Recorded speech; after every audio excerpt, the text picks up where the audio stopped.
How's that?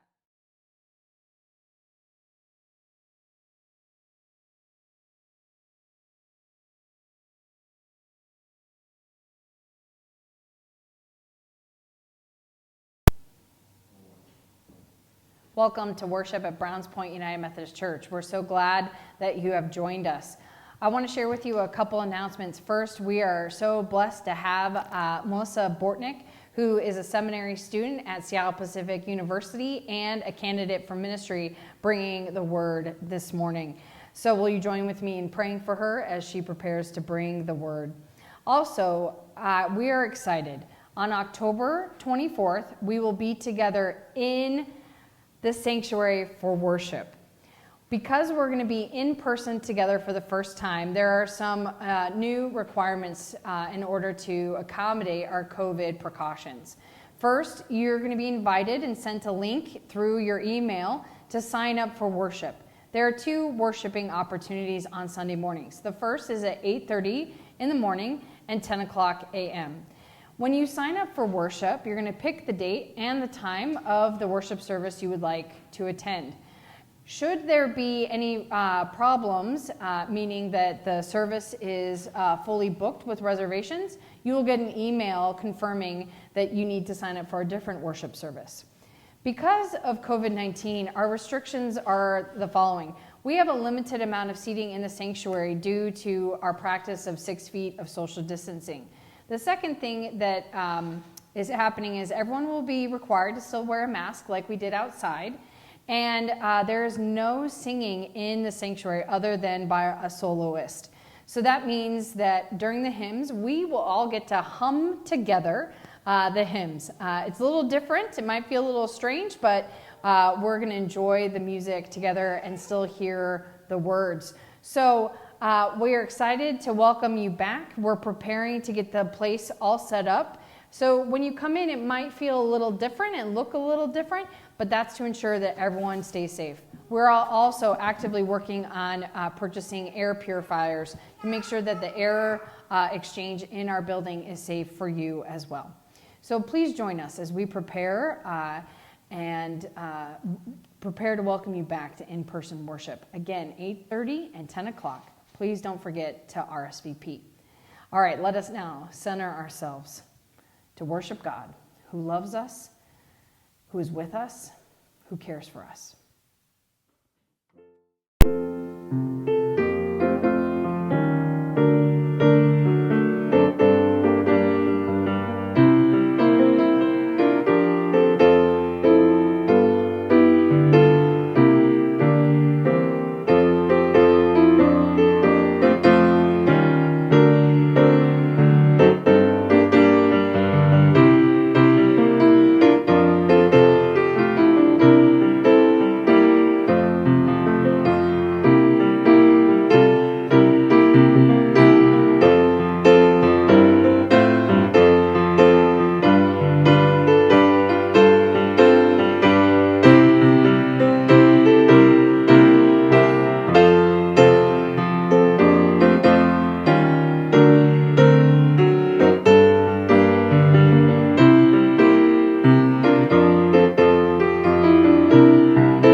Please join us in the call to worship. Do you feel it? God's kingdom is beneath our feet. We live in the new creation shaped by God out of our brokenness. Do you know it? God's reconciling love is Christ has shattered our ways of viewing people. No longer do we label our sisters and brothers. We welcome them with open arms. Do you believe it? God has made everything, including us, new, and sends us forth to share this good news with everyone.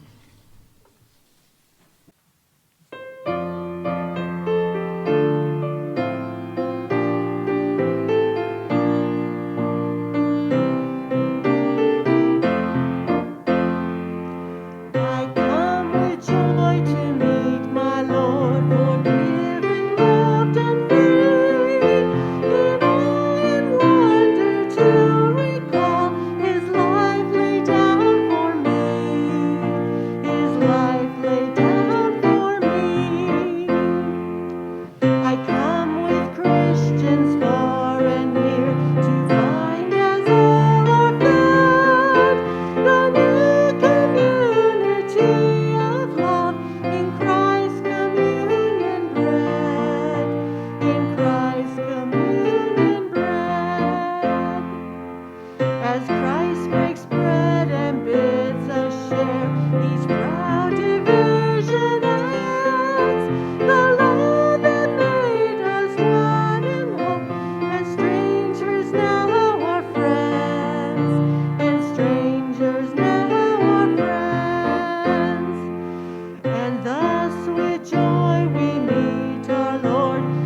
Let us pray. Holy God, word shaper, you are not our accountant, but our creator. You are not angry at us, but you forgive us. You are not our enemy, but the one who runs towards us with wide open arms to celebrate our newness. Jesus Christ, shaper of our story, you traveled to that distant country, called our sin to bring us home once again. You share your inheritance with us so we might be blessed. You know the famine of our spirits and fill it with your hope. Holy Spirit, life shaper, surrounded by your grace, we offer glad cries of salvation. Encircled by your constant love, we shout for joy. Enclosed in your comforting arms, for nothing can overwhelm us. And the people of God said, Amen.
The prayer of illumination. O God, your word is more precious than fine gold and sweeter than purest honey. As we turn to your scripture, send your Holy Spirit to infuse your word with truth and grace, so that the good news of your love would shine before our eyes and delight our senses, and so that we cannot help but respond with wonder, faith, and trust. Amen.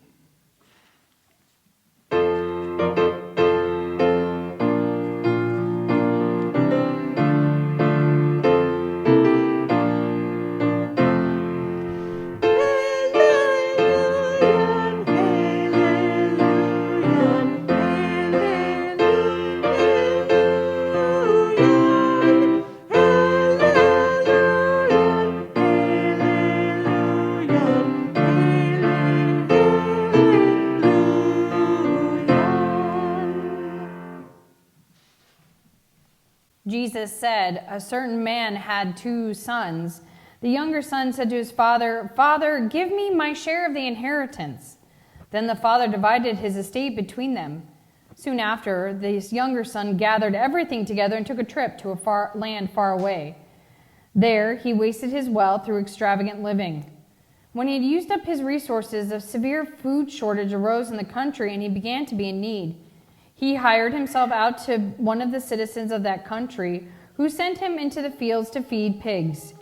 He longed to eat his fill from what the pigs ate, but no one gave him anything. When he came to his senses, he said, "How many of my father's hired hands have more than enough food, but I am starving to death? I will get up and go to my father and say to him, 'Father, I have sinned against heaven and against you. I no longer deserve to be called your son. Take me on as one of your hired hands.' So he got up and he went to his father. While he was still a long way off, his father saw him and was moved with compassion. His father ran to him, hugged him, and kissed him. Then he said, 'Father, I have sinned against heaven and against you. I no longer deserve to be called your son.' But the father said to his servants, 'Quickly, bring out the best robe and put it on him. Put a ring on his finger and sandals on his feet. Fetch the fatted calf and slaughter it. We must celebrate with feasting, because this son of mine was dead and has come back to life. He was lost and is found.' And they began to celebrate. Now his older son was in the field. Coming in from the field, he approached the house and heard music and dancing. He called one of the servants and asked what was going on. The servant replied, 'Your brother has arrived, and your father has slaughtered the fatted calf because he received his son back safe and sound.' Then the older son was furious and didn't want to enter in, but his father came out and begged him. He answered his father, 'Look, I've served you all these years, and I never disobeyed your instruction. Yet you've never given me as much as a young goat so I could celebrate with my friends. But when this son of yours returned, after gobbling up your estate on prostitutes, you slaughtered the fatted calf for him.' Then his father said, 'Son, you are always with me, and everything I have is yours. But we had to celebrate and be glad, because this brother of yours was dead and is alive. He was lost and is found.'" This is the word of God for the people of God. Thanks be to God. Greetings in the name of Christ, and good morning, Browns Point family. My name is Melissa, and I'm grateful for Pastor Katie's invitation to share the word and worship with you this morning. It's an interesting dynamic, though, meeting one another through screens.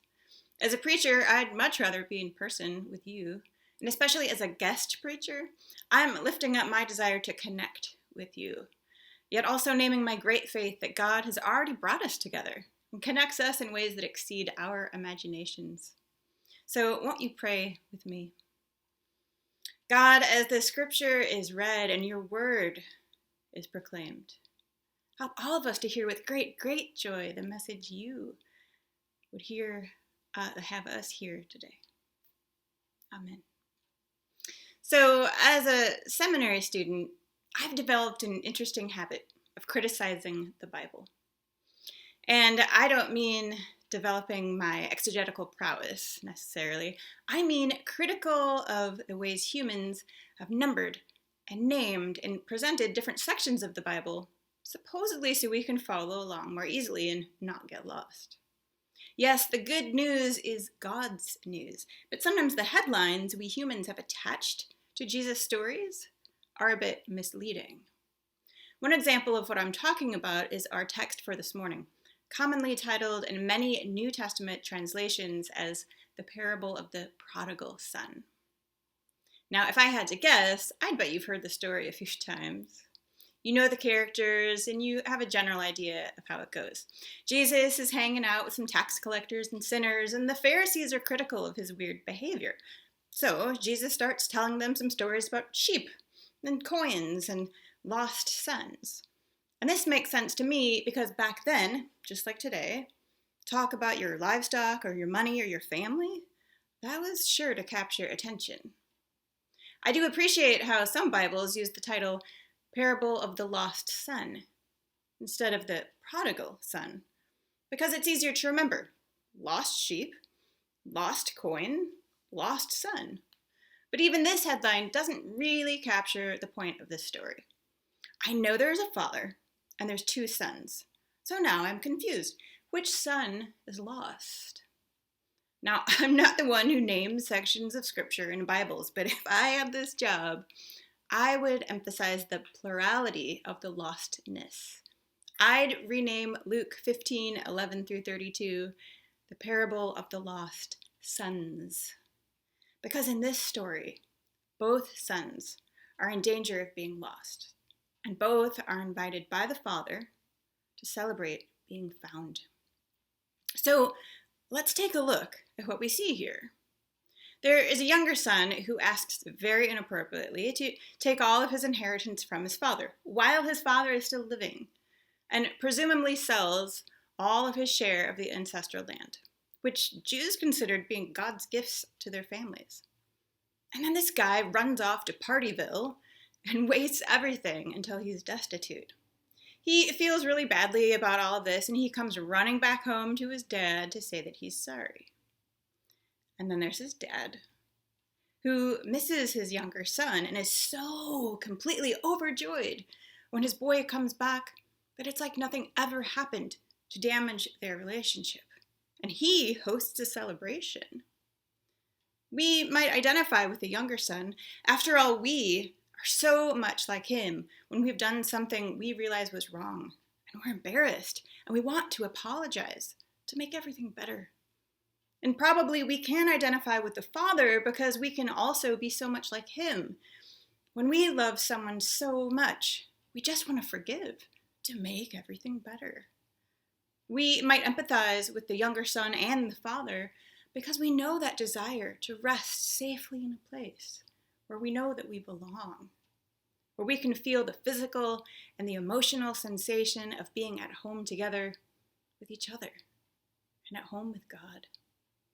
Yet we might also identify with the elder son, who gets introduced to us later in the parable. And in my experience, this elder son's role in the parable is often overlooked or somehow minimized in our Christian conversations.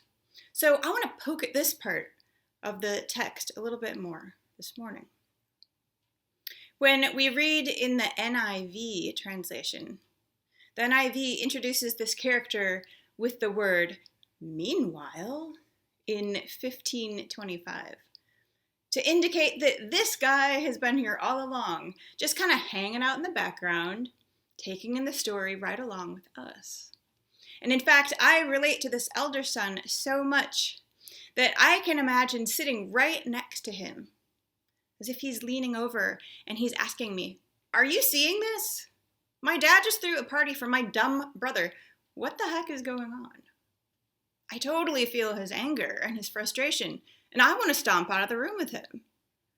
I absolutely want to join him in his temper tantrum, because I can probably point to 100 times in my life when I've been floored by someone else's decision to praise someone who didn't deserve it, all the while I'm left unrecognized and unrewarded for my great work and my good behavior. We can easily see where the younger son messes up. We can name his sin because his misuse of his money, his land, his time, his friends, even his body, it's observable and it's measurable. It's even quantitative. What's not so easy to see is where the elder son messes up too. His sin is harder to identify because it's hidden beneath several layers of a shiny varnish. The older brother's sin of jealousy and resentment, it's hidden underneath his unblemished exterior. Silent, barely perceptible, and merely qualitative. We see the character of the elder brother as being obedient and hardworking. As a little boy, he probably made his bed and ate all of his vegetables and finished his piano lessons, came home to his dad before his curfew. He is so gosh darn good that when his little brother gets a party, his heart is feeling like he's not getting what he deserved. And maybe he feels misunderstood or neglected, rejected, while little brother gets all the attention. His sins then are pride, jealousy, anger, self-righteousness, and resentment. We can hear him whining, "Oh yeah? Well, I want a fatted calf, or at least a young goat too. When are you planning to celebrate me?" In a world where justice is appreciated more than mercy, we might not blame him for the way he feels. But what's really unfortunate here is that his resentful heart has paralyzed him and left him stuck in a dark and joyless place, separated from his father and his brother and the rest of his friends and family. He isn't in the right mindset or the right heart set to feel joy while he feels resentful. Maybe if the elder son was to decide to turn away from his pride and step towards his father with a trusting and grateful heart, maybe he'd be able to enjoy the party. Years ago, when I used to teach high school biology, I would share with my students the idea that overly clean environments can actually promote bacterial mutations. Over-medicating with antibiotics, for example, can sometimes actually lead to outbreaks of more dangerous and drug-resistant bacteria. And this biological model might help us understand how sometimes living such a sterile and clean lifestyle, like this elder brother, can create an environment for unexpected illness, or in this case, sinfulness. In the book titled The Return of the Prodigal Son, theologian Henry Nouwen offers the idea that the lostness of the resentful saint is so hard to reach precisely because it is so closely wedded to the desire to be good and virtuous. In this biological example, the severity of the germ is so detrimental precisely because it has been cultivated in a sterile environment. Similarly, the sinfulness of the elder brother is difficult to eradicate precisely because it has grown in the midst of his faultless life. Now, I'm guessing many of us have lived a fairly faultless life. We are here in worship, after all, and probably haven't robbed a bank or stolen a car yet today. I don't know for sure, but if you're listening to this sermon, maybe you've been to church before, or are currently on a path of good intentions. We might feel our lives have been pretty clean, maybe even sterile. So then I wonder if that means we too are at risk of landing in a place of resentment where joy cannot exist. And if we are in a joyless, resentment-filled space, how do we move on? I think we can't get ourselves out of this space on our own. I think we need God to help us. We are the ones who need to make the choice for ourselves to come out of our dark places And we can do this when we decide to accept the grace God extends to us and to the whole world. It turns out that God's joy is not the joy of the world. Instead, it's a joy that comes from seeing a child walk home amid the destruction and the devastation. God's joy is not because all of the problems of the entire world have been solved.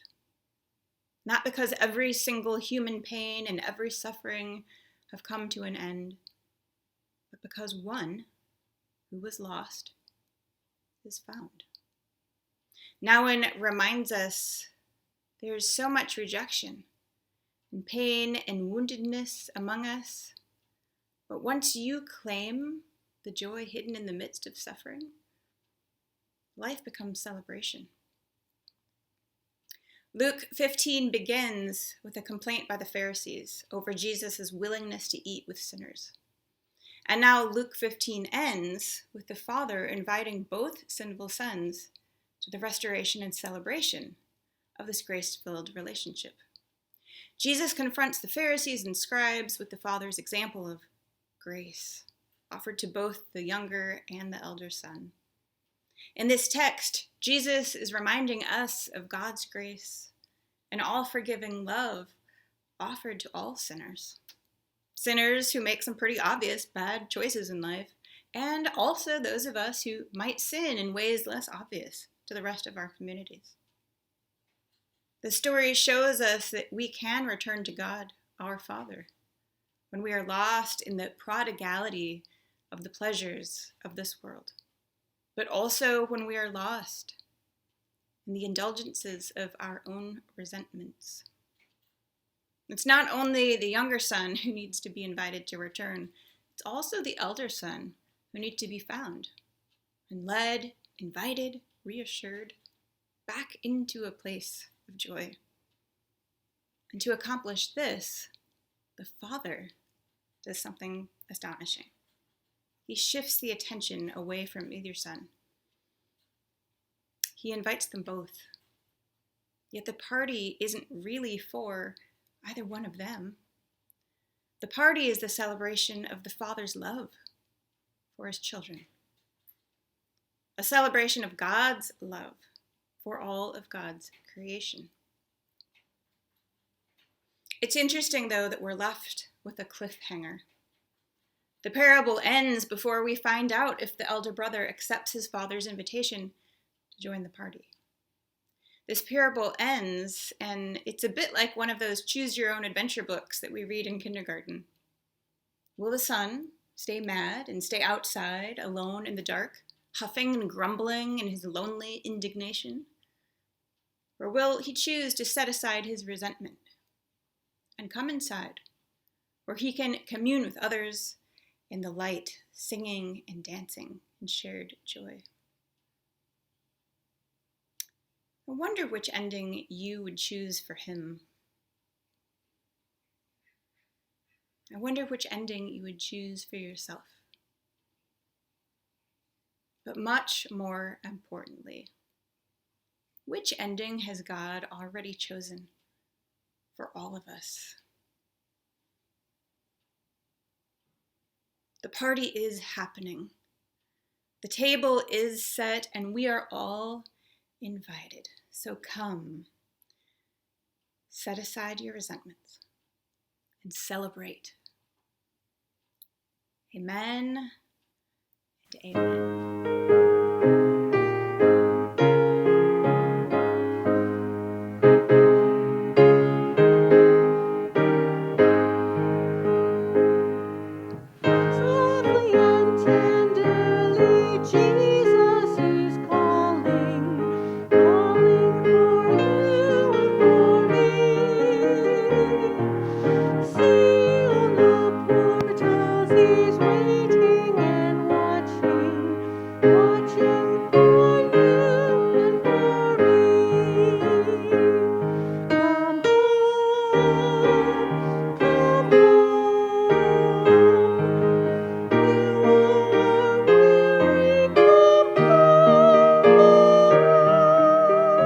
Earnestly, tenderly, Jesus is calling.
Let us pray.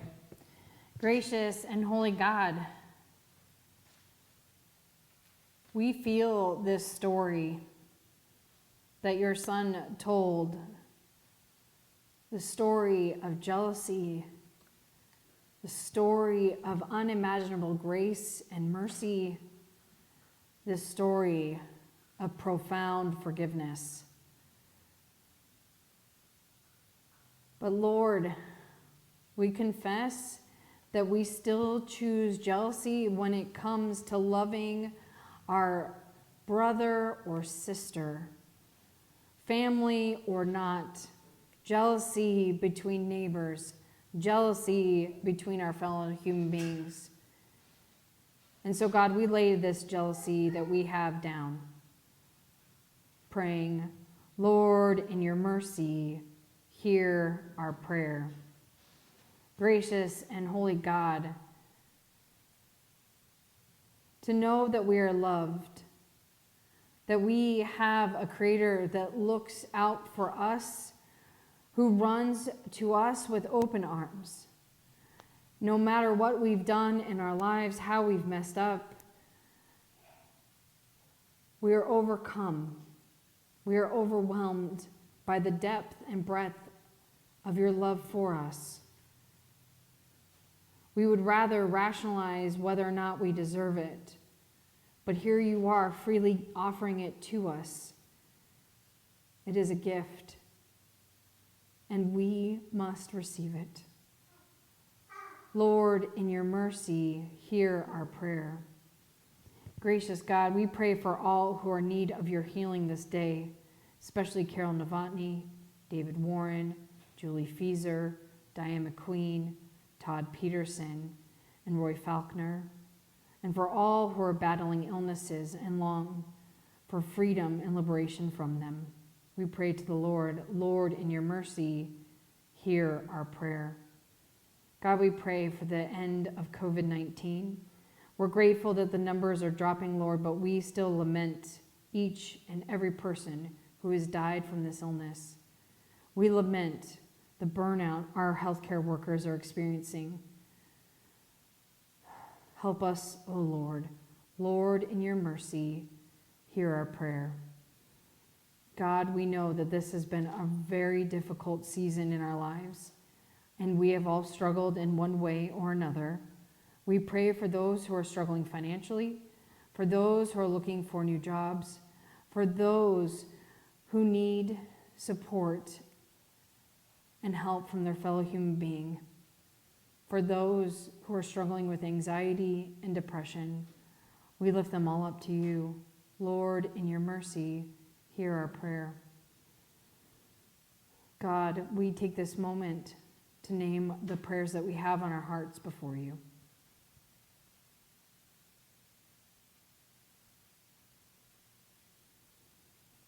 Lord, in your mercy, hear our prayers. Gracious God, we thank you for all of the ways that you love us, all of the ways.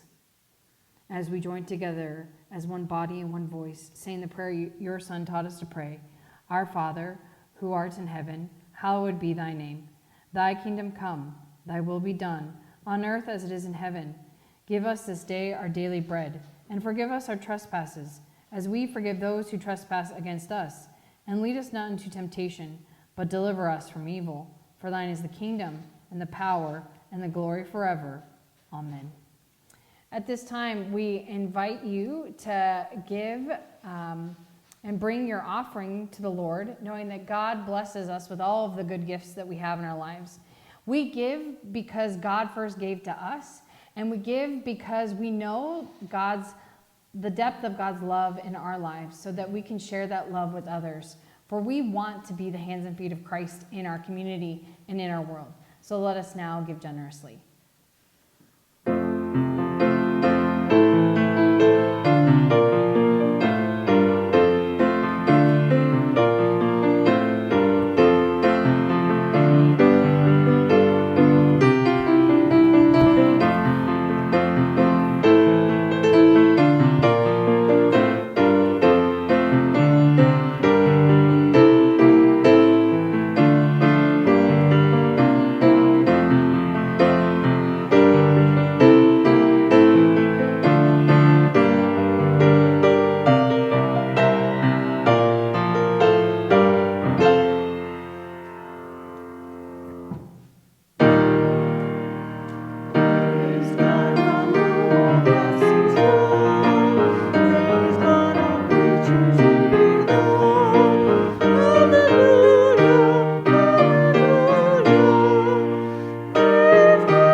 Let us pray.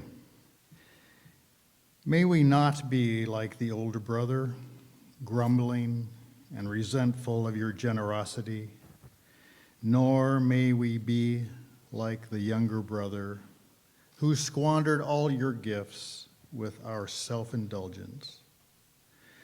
Rather, with joy and hope, we offer our gifts that others might be swept up in your loving and gracious arms. Amen.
Go in peace in the name of the Father, and of the Son, and of the Holy Spirit.